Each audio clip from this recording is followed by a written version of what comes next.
I think Ahmad Be better Rashad. at your job. Roscoe Onwude is the name up there. All right, let's get to Rick Bucher because I want to play this. Since we're on this conversation, here's what Rick Bucher said about the punch. And I'm going to disagree with the take, but I'll let everybody listen to it. It's a minute, 33 seconds long, but it's a good one. Here it is, Rick Bucher, his full explanation on the Warriors souring on Jordan Poole. I do too, but I put that on Jordan Poole. Like, Jordan was on a lot of players' nerves way before that, including Clay's and Steph's. And Draymond was finally the one who tipped the scales and went overboard. And I'm not defending at all what he did. But after he did it, Draymond tried everything possible to remedy that situation. And Jordan would have none of it. And I'm just looking at it as, Jordan, you have an opportunity to learn and exceed Steph Curry and the Golden State Warriors, and a team that has put its eye on the prize of winning championships every chance they can.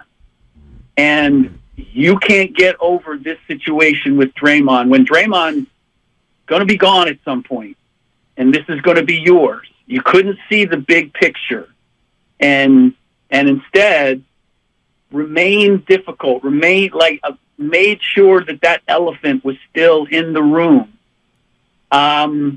Look, as a young guy, there's a part of me that understands. Maybe he just wasn't mature enough to get around that. But I look at it as, who did it cost the most? It cost Jordan Poole the most, as I look at it. So that last part, it cost Jordan Poole the most. There's something there. There is some truth to that because now he's going to Washington on a team that has no expectations and are in a full rebuild. And he's going to be playing on local television, no national television games, and he's going to be losing a lot of games. He does lose in the end, leaving this organization. But I do disagree with Bucher by saying he wasn't mature enough to get over it. No, I think Jordan Poole showed the most maturity last season. I think Jordan Poole handled that situation as well as you could. He didn't speak on it. I mean, how many guys will go through the season without even talking about it? So let's stop with the immaturity with Jordan Poole, blah, blah, blah. Sure, he has fun, but do we call Steph Curry immature when he's shimmying and dancing and stuff like that? Do we? We don't, right? Jordan Poole does the same thing. He showboats just like every other NBA player. So are they all immature? No, they're not. But saying that he couldn't get over it. He couldn't make amends with Draymond Green. What? Duh. Look at what happened. This is the same Rick Bucher who hypocritically holds grudges against the Golden State Warriors for not retaining him as a sideline reporter. That guy. I'm not just keeping receipts. I just want to keep the same energy. If we're going to keep the same energy and we're going to be professional and we're going to be mature, I would expect someone of Rick Bucher's status to look in the mirror. Yeah, I think it's easy for others to tell people what they should or shouldn't do when someone has an issue with them. I think it's a lot harder to be in that person's shoes, whether it's a relationship that you have privately at home or whether it's a relationship you have in the workplace.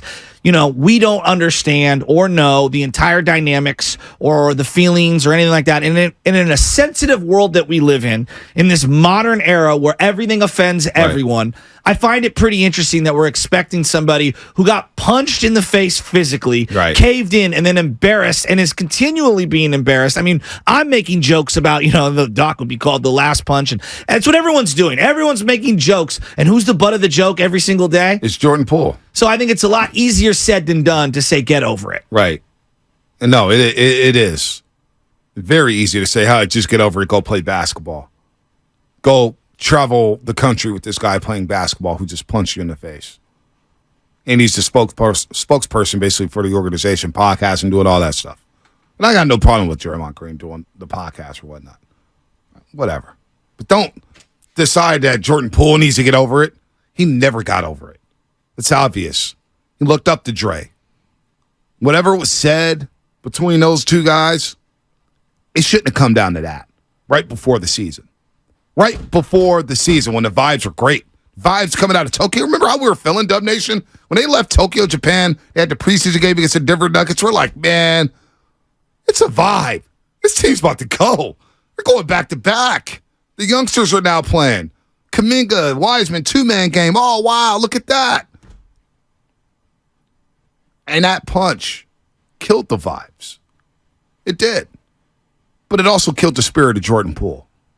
It killed, and you heard Logan Murdoch on the Ringer when he was talking about, he didn't feel like he had any allies on the team outside of Kevon Looney and Andrew Wiggins. Maybe there's some truth to that too. Where it's like, who can I go to talk to feel like myself? He didn't look like himself last year. No. But B, like, you've been in relationship situations where something happens, whatever it is, and there's scar tissue. Yep. And you're like, for whatever reason, the person in your life that you had the scar tissue with always brings it up because they can't get it out of their head, and it's really caused trauma to them for whatever reason. Like, those are real. I think it's a lot easier said than done in terms of get over it, move on. I think it's a lot harder. Well, and if anything, I actually think JP, for the most part, publicly, I don't know what happened privately, but publicly, he handled always it. put a pretty damn good face on it. Right. Well, this text here from the 650 Comcast Business Text Line, so true. We told Poole to shut up and dribble at the kid and socked in the face. Think about that. Oh, just go play basketball. Shake it off, kid. Shake it off. Well, and the other thing is they go, this is what I see a lot of He people. would have got dropped to Draymond and held him up. Paid $25 million a year. It's like, okay, money doesn't just automatically wipe away what happened to you. Right. See, I see a lot of this. Poole got the bag and he was feeling himself, and Poole was paid. And, well, first of all, he got paid after the punch. It was almost like a sympathy contract. Like, here you go, Jordan. You know what I mean? Like, here you go. I don't know what their reasoning was on the contract, I other don't- than trying to retain. You had a it felt deadline. at the time, Right. retaining somebody who they thought was still ascending. Yep. So I don't, it's a lot of people talking who've never been in fights before. You could tell. You could tell the people who's really grown up in an area to where, oh yeah, just get over it. Just get over it. You haven't been in an environment before. Just get over it. Somebody screams at it, just get over it. No. You just don't get over things like that. Do you think that in hindsight, now that we know everything that we know, We don't really know everything. no, I'm saying given the information we do know, what could the Warriors have done differently in that situation? I think or was it almost impossible to, salvage it? I guess basically is the I question. think Draymond needed to get suspended. You think that does it? It starts. It shows Jordan Poole like, hey, okay, the organization's got my back. Doesn't it feel a little absurd in retrospect that we were not you and me, but people were like, he has to be there for ring night? How insignificant is ring night now that we've looked back on it? I'm asking you. Well, I think, yeah, I'm with you there. Ring night feels pretty insignificant. That would have been a great punishment. I don't know about that. I just think it's part of. It would have been a good punishment for Draymond Green. It's like, you know what? We're going to hang a banner, but you got to sit this one out at home. Well, it's I would say instead of great punishment, I would say it was the unintended consequence of what happened because of the situation.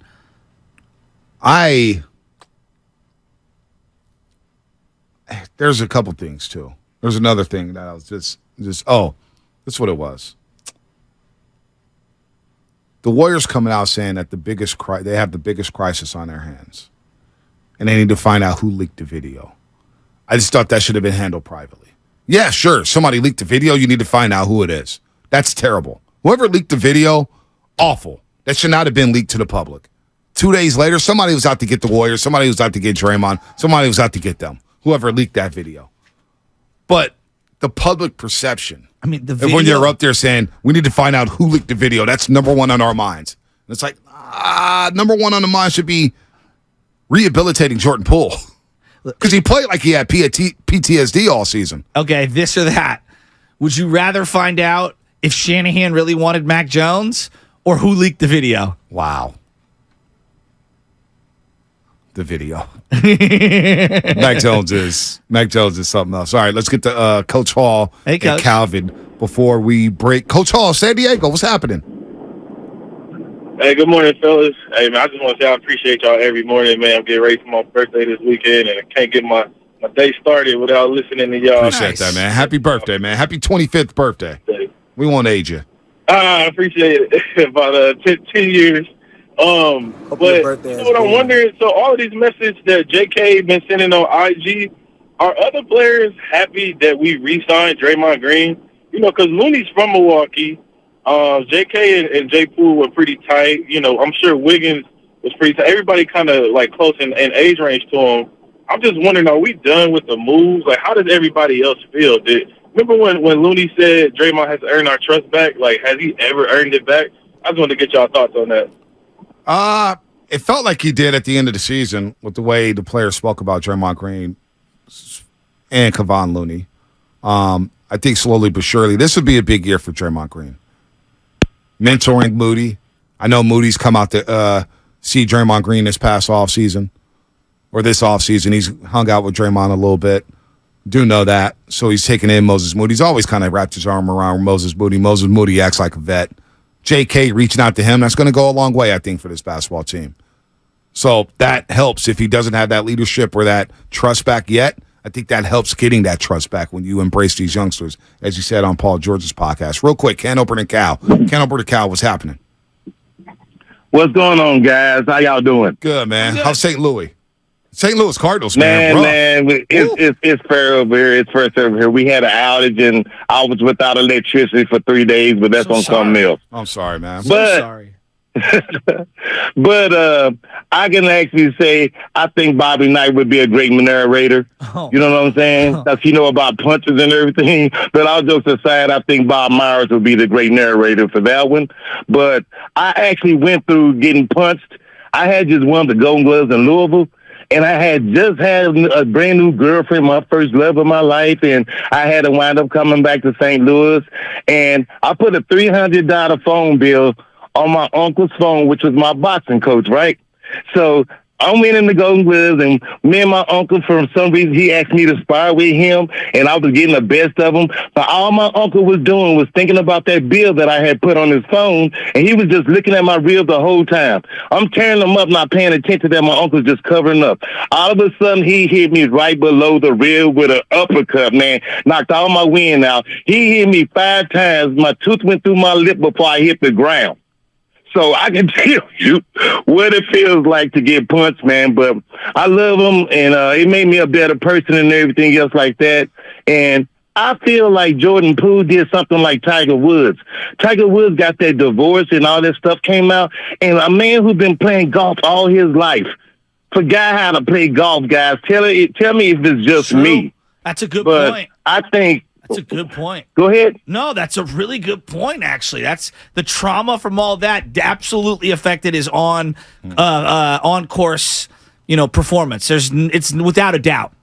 Some of them games, I feel like Jordan Poole, it seemed like he was sort of throwing the games on purpose, guys. I don't know if it's just me. I'm not saying he's a bad guy, anything like that, but Jordan Poole got some rebellion in him, man. So he really didn't take that punch lightly. That's no doubt. It's good call, interesting Ken that you Oberton bring Cal. that up regarding the like performances and stuff and trauma and things that happen to somebody. Man, I mean that's a really good call. No doubt. Ken Oberton Cal, man, bringing it. I mean, when Ryan, obviously there was the performance enhancer, but when Ryan Braun got caught for the whole, He was never the same. His career was over. Never the same. I mean, see, look, there's like a precipitous drop off the planet. Rafael Palmeiro. Great Never call. the same. Yeah, great call. Never the same. All right.